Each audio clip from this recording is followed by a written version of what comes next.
Hello there guys, welcome to another of my live videos, and on this video there is lots to negotiate about. I am going to be giving you an update on some more transfer news, keeping you up to date of what players are linked with Manchester United. So I am going to be giving you some latest news on Sergej Milinkovic-Savic, who currently plays for Lazio. Also going to be giving you a bit more additional information on Patrick-Emerick Aubameyang, because there is huge developments around him, and also going to be giving you the latest news on Alexis Sanchez. So yeah, there is lots to negotiate about on this video. So the first topic I'm going to start with is Sergej Milinkovic-Savic. So according to Foot Mercato, Manchester United have expressed their interest in Sergej Milinkovic-Savic, and reportedly we've held negotiations over the possible summer transfer. Now, basically, we're seeing Sergej Milinkovic-Savic as an adequate replacement for Paul Pogba. Now, don't forget, Manchester United have inquired about his availability in the past. Jose Mourinho, was a long admirer of the player.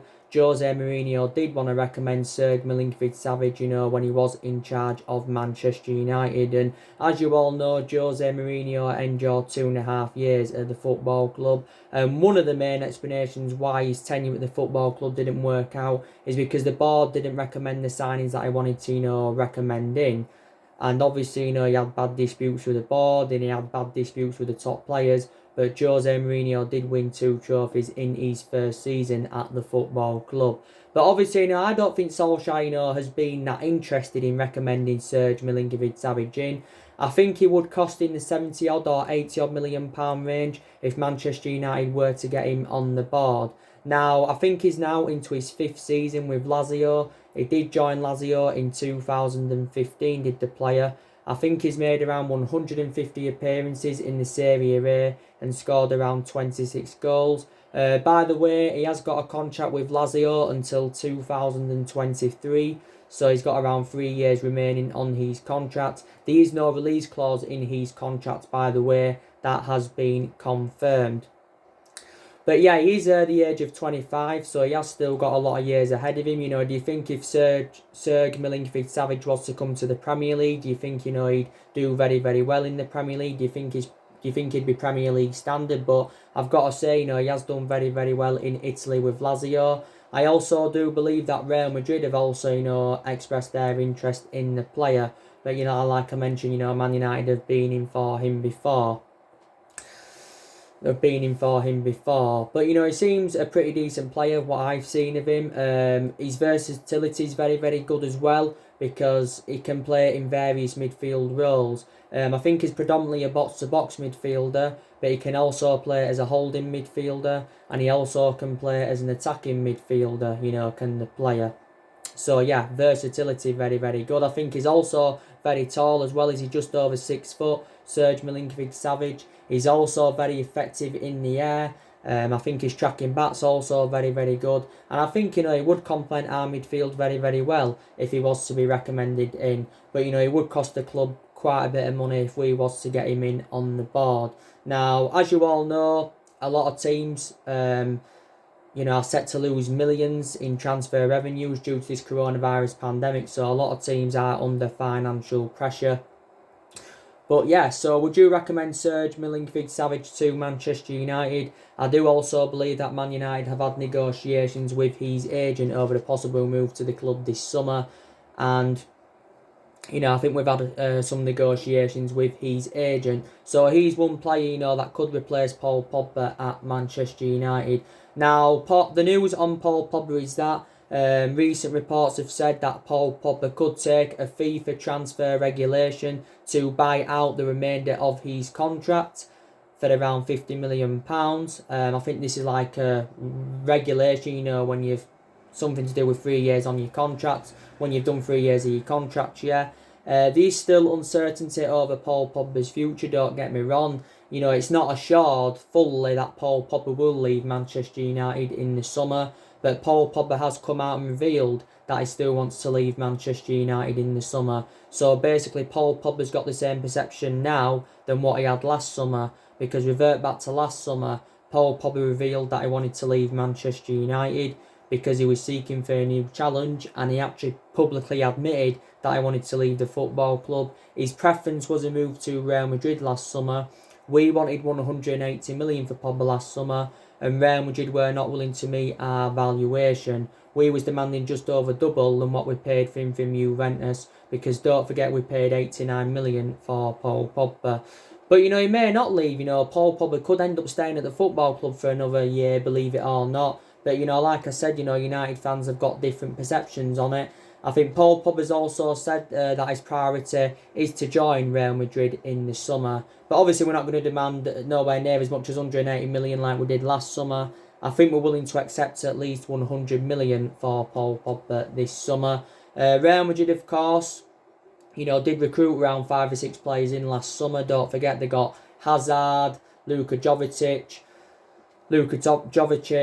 Rodrigo, Ferland Mendy and Eder Militao on that. And they spent over £200 million on them players, but they are still looking to do more investment at Real Madrid. Obviously, Real Madrid lost Ronaldo in the summer of 2018 after he endured 9 or 10 years with Real Madrid. Real Madrid, I think, got around €100 million for him.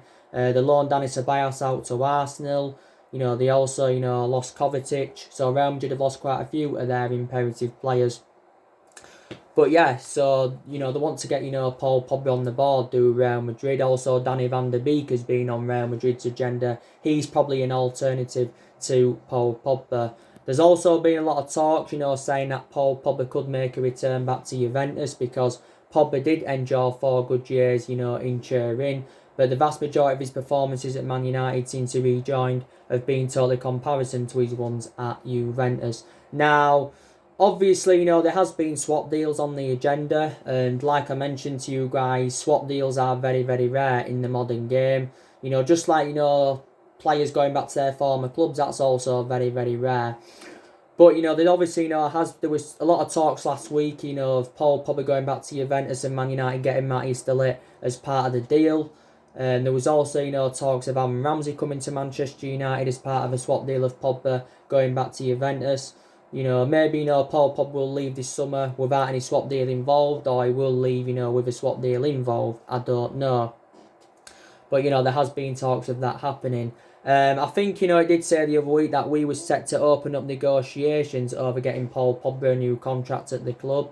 Well, extending his contract, because as it stands at the moment, Paul Pogba's got 2 years left on his contract at Man United, 1 year with an option of a further year. This is what it had basically said.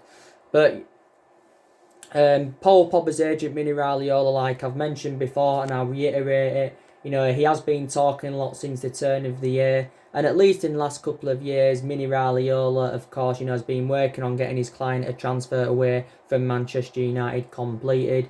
He has good relations, with Real Madrid as well, does Mini Raiola. So probably he'd want his client to make a move to Real Madrid. But Man United have actually, been critical of Mini Raiola. Ed Woodward, of course, has had quite a few negotiations with Mini Raiola over, obviously, trying to resolve Paul Pogba's future, and to try and stop, Mini Raiola making public attacks against the football club, because he's made a number of public attacks against the football club this year. But since Paul Pogba rejoined Manchester United from Juventus back in 2016, he's had a long-running transfer saga. This year, subject to a lot of transfer speculation. Last summer, there was a lot of talks about him leaving. Don't forget, Pogba endured a very difficult time under the Jose Mourinho era. He had a very bad relationship with Jose Mourinho and that. I think the best I've seen of Paul Pogba since he rejoined was in that 3-month period when Ole Gunnar Solskjaer was the interim manager. That's the best I've seen of him. But Pogba, has only played 8 times this season for the football club. His appearances have been limited due to his injuries and that. But I think, we get rid of Paul Pogba, we can obviously generate a lot of money for his departure. And also it will free up our wage bill completely, because Pogba is on around £300,000 a week at Manchester United. And definitely would help us with our rebuilding process if we got rid of him. Pogba's 27 years of age, so he has still got a lot of development in him. But I can see him leaving Manchester United in the summer, especially if we don't get qualification for the Champions League, because, like I mentioned, it will be hard for us to convince the players that we want to stay. and it'll be hard for us to get the right calibre players in if we don't get qualification for the Champions League. But yeah, so Paul Pogba could end up making a move to Real Madrid. But Pogba did okay, what was it, in his first season when he rejoined, because he won the Europa League and he won the FA Cup. Oh, sorry, was it the Europa League, the League Cup with Manchester United? Yes, he did. That's what he won with the football club in his first season and that. But yeah, if he leaves Man United, he'll go to Juventus, or he will go to Real Madrid. But I don't even think we really need Paul Pogba now anyway, to be quite honest with you. But yeah, so that's the latest on that. But there has been a few players on our agenda who could replace him. There was a lot of talks about Sergej the other week from Atletico Madrid. I don't think Sergej is going to be coming in, because I don't think Man United are willing to meet what Atletico Madrid are demanding for the player. Atletico Madrid have remained ruthless over their valuation. They've said they want around 130 odd million for Sergej. That's his actual release clause, and Man United are only willing to pay around £70 million. Obviously, James Maddison's still on our agenda, but I'm very sceptical that Man United will sign James Maddison. So yeah, so that's the latest news. Revert back to what I said, would you take Sergej Milinkovic-Savic at Manchester United? Do let me know in the comments below. Now, the news on Pierre-Emerick Aubameyang. Now, according to recent reports, Arsenal have lowered their asking price for Pierre-Emerick Aubameyang, because it did say Arsenal had valued Aubameyang at around £50 million. But now, reportedly, they have knocked £15 million off their asking price. So, Aubameyang now will be available for around £35 million. Arsenal have come to accept the fact that, Aubameyang does want to leave. I think Arsenal have been in negotiations over trying to, get him a new contract, but obviously, they can't get him a new contract. Obviously, Arsenal want to cash in for him this summer rather than letting go on a free transfer in the summer of 2021, because that's when Aubameyang's current contract does expire. But Arsenal, won't recoup the 57 million pounds that they paid for him from Borussia Dortmund back in January 2018. They won't recoup that, but they'll recoup the vast majority of it, but not all of it, like I mentioned. But, a few clubs have expressed their interest in Pierre-Emerick Aubameyang. Barcelona have been long admirers of him. I think said the other week Chelsea were in for him. PSG had also expressed their interest. But Aubameyang leaves Arsenal. Maybe he won't continue applying his trade in the Premier League. But it actually, says that Man United have expressed an interest in Aubameyang. And he's a cheap solution, to be fair. He's well proven in the Premier League. He has been at Arsenal now for over 2 years. I think in the Premier League for Arsenal, he's got 49 goals in 75 appearances. He's got like 61 goals in all competitions. And Aubameyang can play in more than one position. He is predominantly a central striker, but you can also put him out wide. But Aubameyang, looks more effective, playing centrally. He is the age of what now? 30 or 31 years of age. I think he's 30 or 31, but he is in his early 30s, I think now, is Pierre-Emerick Aubameyang. But, I still think he'd do very, very well if he was to come to Manchester United. And, don't forget, we've done business with Arsenal in recent years. We got Alexis Sanchez from them back in January 2018 as part of a swap deal of Mkhitaryan going to Arsenal. We also got Robin van Persie from them back in 2012. And you can say, reflect on the amount of goals Robin van Persie scored for us, you can say he won us the league back in 2013 in Alex Ferguson's last season. Arsenal got Danny Welbeck from us, was it like 4 or 5 years ago, I think it was. So we have done business in the past. But, if we got Aubameyang, we'd have to hope, he could be the next Robin van Persie. But he's been very, very good for Arsenal, like I mentioned. He's one of Arsenal's best players. He was also good during his time with Dortmund. He played for St Etienne before, Monaco, Lille. I think he actually began his career in Italy with Milan, did Aubameyang. But I think we've inquired about his availability before, because we need a centre forward, because we're looking for an adequate replacement for Romelu Lukaku. But we definitely need a centre forward in. Obviously, there's been other centre forwards on our agenda. There's been Kane on our agenda, but I'm very sceptical that Manchester United will sign Harry Kane. I'm very convinced that he will leave Tottenham because Tottenham are failing to match his ambition, and his ambition is to win some silverware, and Kane has not won anything in terms of silverware during his Tottenham career, and he's been there for several years. But it just costs too much money. Tottenham have, priced him out of the summer market basically because they've said they want at least 150 million. But there's much cheaper solutions than Kane. Aubameyang, 35 million now. Timo Werner, 50 million pounds. So Raul Jimenez, 30 odd million. So you've got cheaper solutions than Harry Kane and that. So that's the latest news on that. So Aubameyang's now available for around 35 million pounds. Now, the news on Alexis Sanchez is there's negativity coming out regarding Sanchez because reportedly, I just read this in ESPN, it says that Sanchez is refusing to take a pay cut. He's refusing to take a pay cut, is Sanchez. Now, this means Manchester United may have to pay Sanchez around £10.8 million with him refusing to take this pay cut. And with him refusing to take this pay cut, we're going to find it hard now to get rid of Sanchez on a permanent transfer. So reflecting on this, Sanchez, could end up, coming back to Manchester United and could possibly, see out the remainder of his contract because Sanchez is under contract with Man United until 2022. Now, he is on loan at Inter Milan at the moment, is Sanchez. Inter Milan got him on loan last summer from us.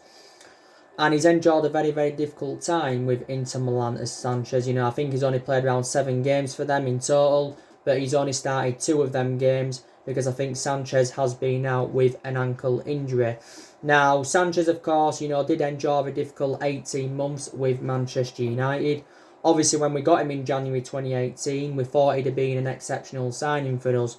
Reflecting on, how good he was, when he was at Arsenal. He enjoyed a good 3.5-4 years with Arsenal. Obviously, when he was younger, he played at Barcelona under Pep Guardiola's guidance, and he enjoyed a good 3 years, was it, with Barcelona, something like that. He was very, very good at underknees when he was a lot younger, but he was just a flop at Manchester United, basically. And Sanchez made around 45 appearances for the club in all competitions, and he scored only 5 goals. But Sanchez also sustained quite a few injuries as a Manchester United player. Obviously, his wages were having a really bad effect on the club as well. Sanchez was on £400,000 a week at Man United, potentially rising up to £500,000 a week based on the image rights and the bonuses. But obviously, despite the fact that he's on loan at Inter Milan, we're still paying the vast majority of his wages. We're still paying Sanchez £300,000 a week, and Inter Milan like paying the other 100,000. And recent reports have said that West Ham have expressed their interest in Alexis Sanchez. I think they've had some negotiations with his agent, but if he won't take a pay cut, then, I doubt that many teams, if any, are going to be able to afford to pay off his wages, and, that's the stumbling block in all of this. But Solskjaer said back in January, that Sanchez would be coming back to prove everybody wrong, and this is, what Solskjaer had basically said, but I don't want him to come back to Manchester United. Let's just put that into the equation. And he's now, 31 or 32 years of age, is the Chilean. So that's the latest news on Alexis Sanchez.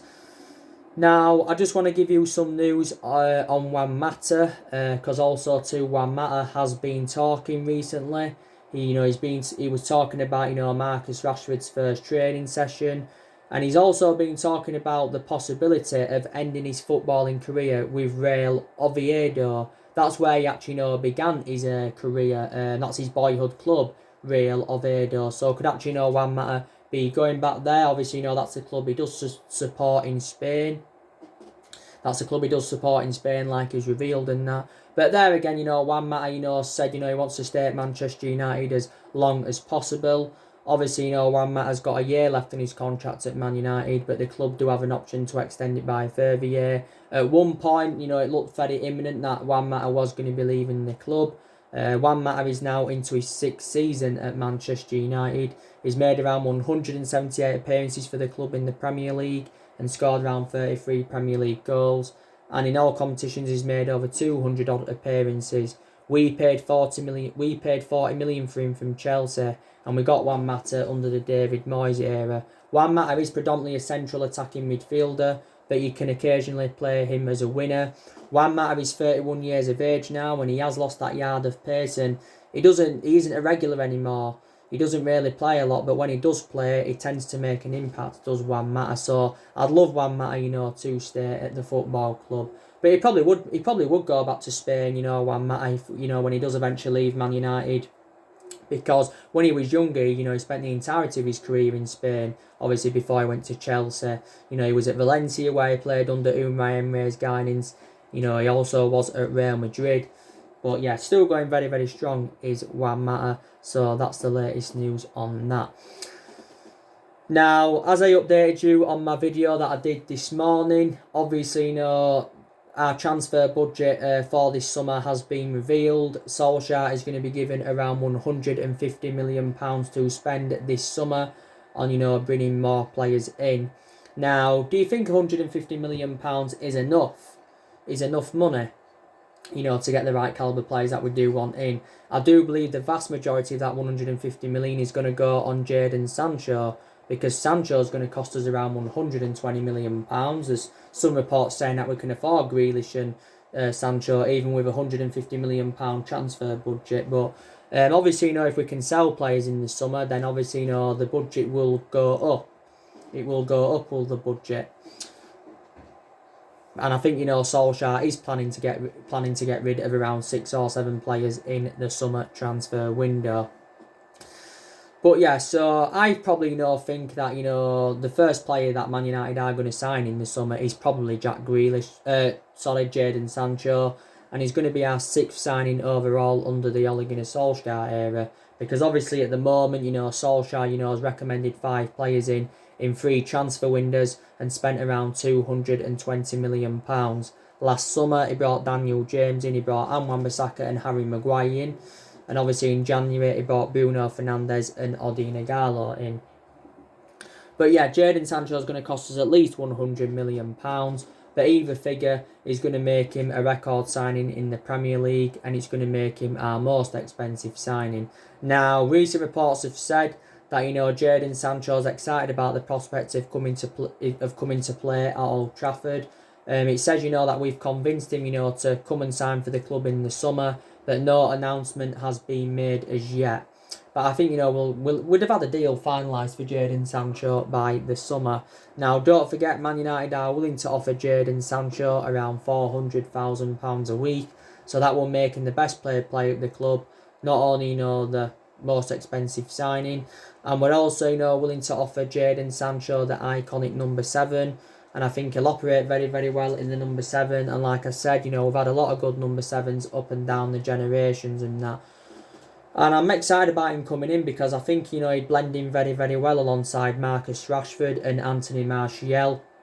And I think it would be one of the club's best attacking trios, if we were to recommend Sancho in, because they'd do well together with Sancho, Martial and Marcus Rashford. But what recent reports have said is basically reiterating what I mentioned last week, because the Irish Independent came out last week and they said that it's unofficially confirmed that Sancho will complete a transfer to Manchester United in the summer. There's been recent reports emerging out as well saying that if Man United fail to get qualification for the Champions League, it's said that Sanchez will reject to move to Man United. And the main explanation why I missed out on Sancho last year is because we had no Champions League football to offer. Plus, there has been a lot of uncertainty over Ole Gunnar Solskjaer's future at the club. And this is why, the players that we've gone in for, we haven't got some of them. And that is the main explanation why. Prime example, Erling Haaland. If we'd have been in Champions League football and that, and there hadn't been uncertainty over Solskjaer's future, then maybe we could have got Haaland. He could have come to United instead of joining Borussia Dortmund. But recent reports have said, we're going to go in. We've reignited our interest in Erling Haaland. He will cost us around £63 million because that's his release clause. In that. Real Madrid are also in for him. But Solskjaer knows the player really, really well, because Solskjaer managed Erling Haaland during his time with Mold, and Solskjaer was the one that gave him his debut and that. But I think Erling Haaland, would be an Ole Gunnar Solskjaer type signing, like I mentioned before. And that. But yeah, Borussia Dortmund have come to accept the fact that, Jadon Sancho wants to leave to rejuvenate his career. And now Borussia Dortmund are looking at, what's his name, Ferran Torres from Valencia, if I'm right. He's a winger. They're looking at him as an adequate replacement for Sancho. Don't forget, Jude Bellingham is on their agenda. But Borussia Dortmund are going to make a huge profit on the player, because obviously Dortmund only paid £7 or £8 million for him from Manchester City. He did enjoy a couple of years at Man City, but never really got any first team opportunities at Man City, and that's the main explanation why he left Manchester City to join Borussia Dortmund.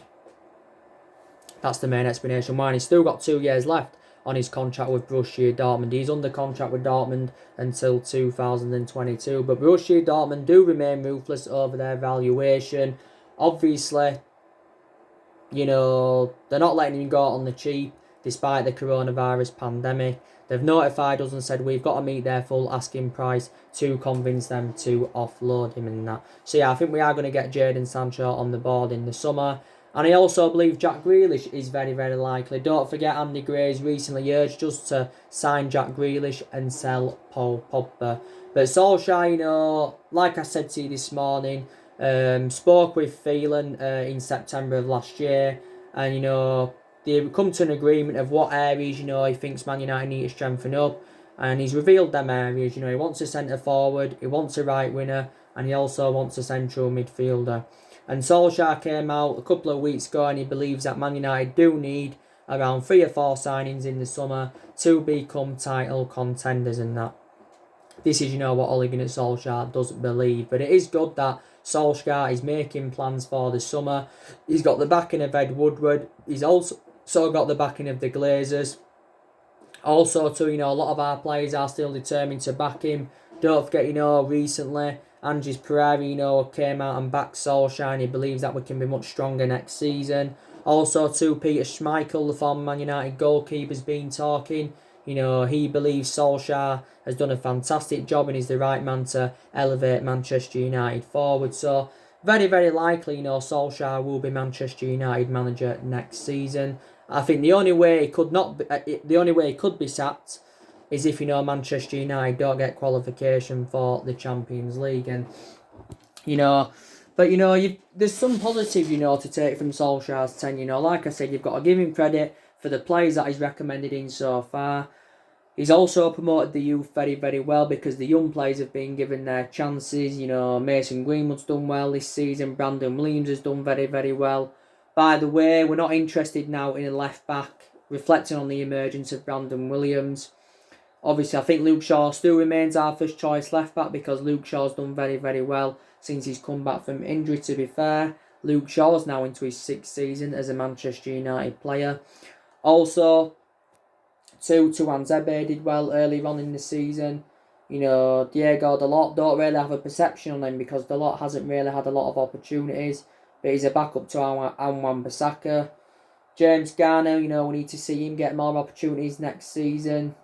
Chong, we know he's staying at the football club now. I should believe next season he should get more opportunities. Also, Angel Gomez, we're hoping, we can try and convince him to sign a new contract, because, there has been uncertainty over Angel Gomez's future. So it's good that Solskjaer has promoted the youth very, very well. He's also got rid of a lot of the deadwood at the club, because around 9 players have left in total, since his arrival. Some players have left permanently and some have gone out on loan. Also, to our record against the elite opposition this season's been very, very good. We've taken 17 points against the big 6 sides this season. So these are the things, you've got to credit Ole Gunnar Solskjaer for, and that. Like I said, there is some negatives as well. Like I've mentioned before, his record has been disastrous since he got the job permanently. Towards the back end of last season, we'd lost 5 of our last 9 league games. We've had some bad results under him. I think the worst result we enjoyed under him was the 4-0 defeat to Everton last April.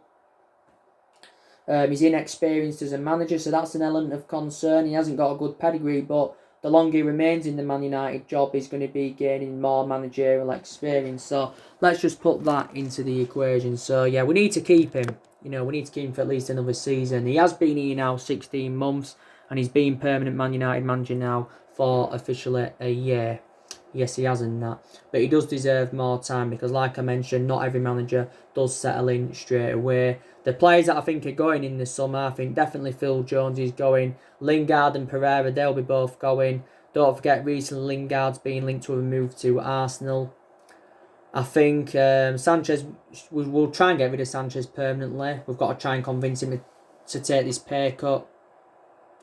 I think Smalling will go on a permanent transfer. I don't think he'll come back to Man United. I think we'll consider also getting rid of Fosu-Mensah. But Solskjaer does know that, when the season does eventually resume, he's still going to be under pressure to keep this good run of form up. But obviously, before the league and that got suspended, we was in a good run of form, and we are unbeaten in our last 11 games in all competitions. So let's just put that into the equation. But, like I said, Solskjaer's our 4th permanent manager since the Ferguson era.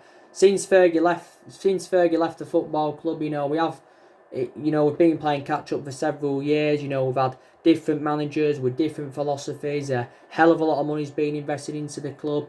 I think we've spent nearly £1 billion on recruiting players in the last 6 or 7 years, and we've recruited over 30 odd players in. So let's just put that into the equation. I think actually the lowest we've finished in the Premier League era was 7th, and that was under the Moyes era. Last season we finished 6th, so that was very, very disappointing. But this season we've enjoyed our worst start to a Premier League season ever. But we've got a few ambitions when the season does eventually resume. The good news is we are into the last 8 of the Europa League. We are into the quarterfinals of the FA Cup, so that is a positive. And Man United have also had a lot of injuries this season, so in that aspect, Solskjaer, has had to make quite a lot of rotation. He's tried a few different things this season. Prime example is, gone with different formations. From my own perception, we look more expansive with the 3-5-2. He's a lot of the time when he was the interim manager, he went with a 4-3-3, I think, but regularly this season, he has gone with a 4-2-3-1 formation. But yeah, so anyway, guys, that's everything to update you today. Drop your comments, likes below on the channel. If you do, consider subscribe as always, and take care. God bless you all again very, very soon. Thanks for watching.